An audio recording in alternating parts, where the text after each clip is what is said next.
Good morning, students. This is your English class. Today in this class we are going to restart your English grammar book chapter 15.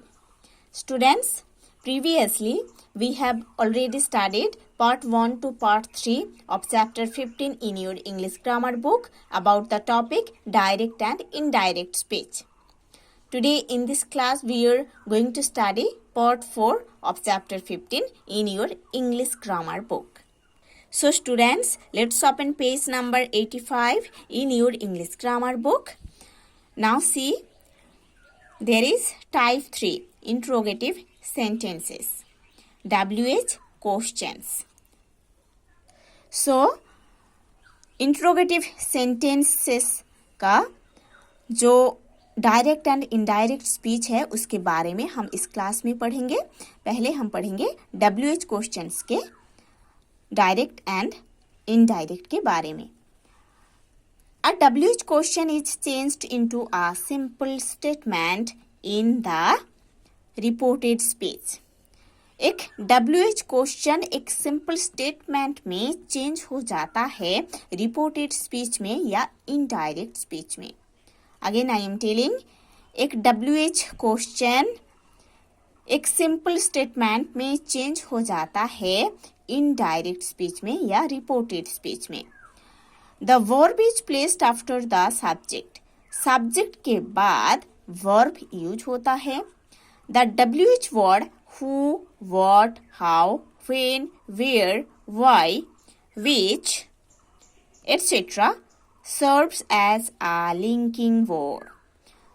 And indirect speech में ये जो WH words है ना, जिस direct speech में जो WH word रहेगा वही WH वर्ड इनडायरेक्ट स्पीच में लिंकिंग वर्ड बनेगा.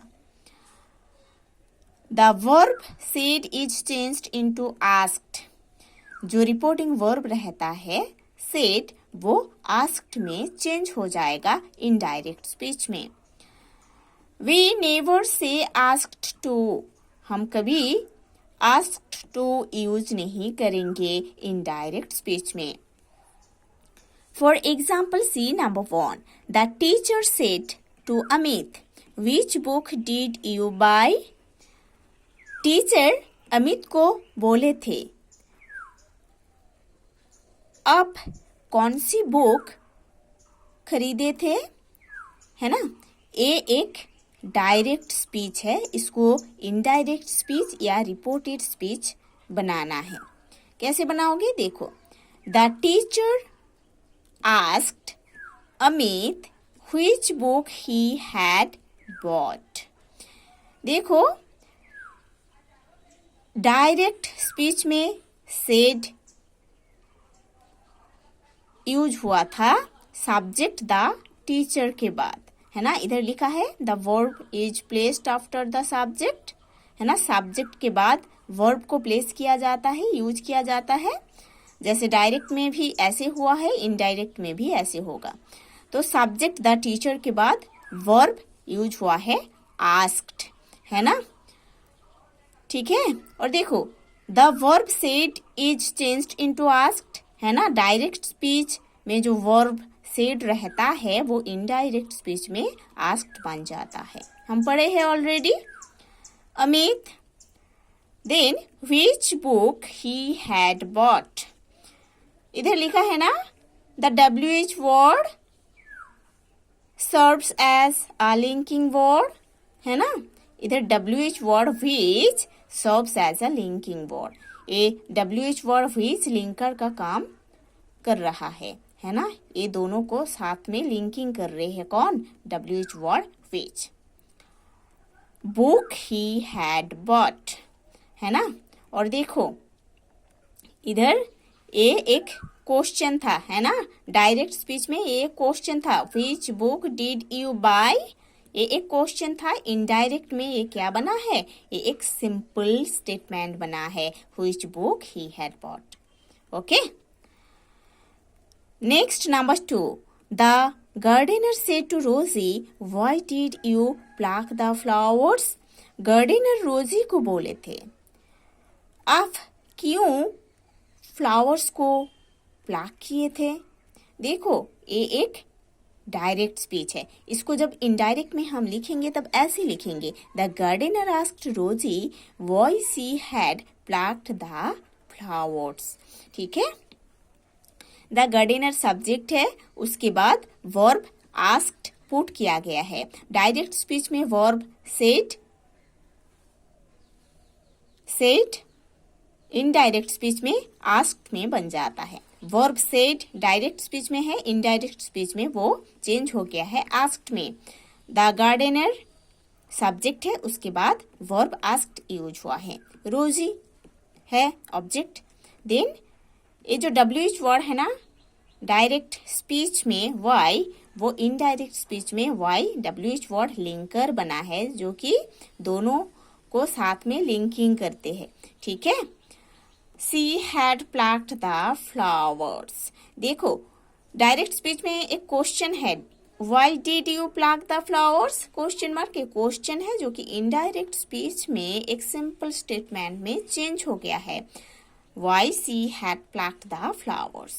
Okay, now see page number 86 in your English grammar book and start read from the top of the page। Reporting yes और no questions. Okay, इधर yes और no questions के बारे में बोला गया है। The rules for a yes और no question are the same as for a WH question. Okay, WH question में जो रूल यूज किया गया था वो रूल yes no क्वेश्चन में भी यूज होता है। However, we use if or whether as a linking word। इधर yes no क्वेश्चन है, WH वर्ड नहीं है, इसीलिए हम if और whether को as linking word यूज करेंगे। ठीक है, for example see here number 1, I said to Raman, have you seen this film? मैं रमन को बोला था, आप ये फिल्म देखे हो क्या? देखो ये एक डायरेक्ट स्पीच है। ठीक है, ये एक डायरेक्ट स्पीच है जिसमें बोला जा सकता है yes और no, इसीलिए yes no क्वेश्चंस इसको बोला गया है। इसको जब हम इनडायरेक्ट में लिखेंगे तब ऐसे लिखेंगे, I asked Raman if he had seen that film। ठीक है, I asked Raman if or whether he had seen that film। ये एक इनडायरेक्ट स्पीच है। इनडायरेक्ट स्पीच में हम सेम लिखे हैं जैसे WH क्वेश्चन में लिखे थे। सब्जेक्ट I के बाद आस्क्ड यूज हुआ है इनडायरेक्ट स्पीच में। वर्ब आस्क्ड वर्ब है, उसके बाद रमन ऑब्जेक्ट है, इफ और वेदर लिंकर है, he had seen that film a reported speech है। ठीक है, like this number 2, number 3 examples are also given, you have to study।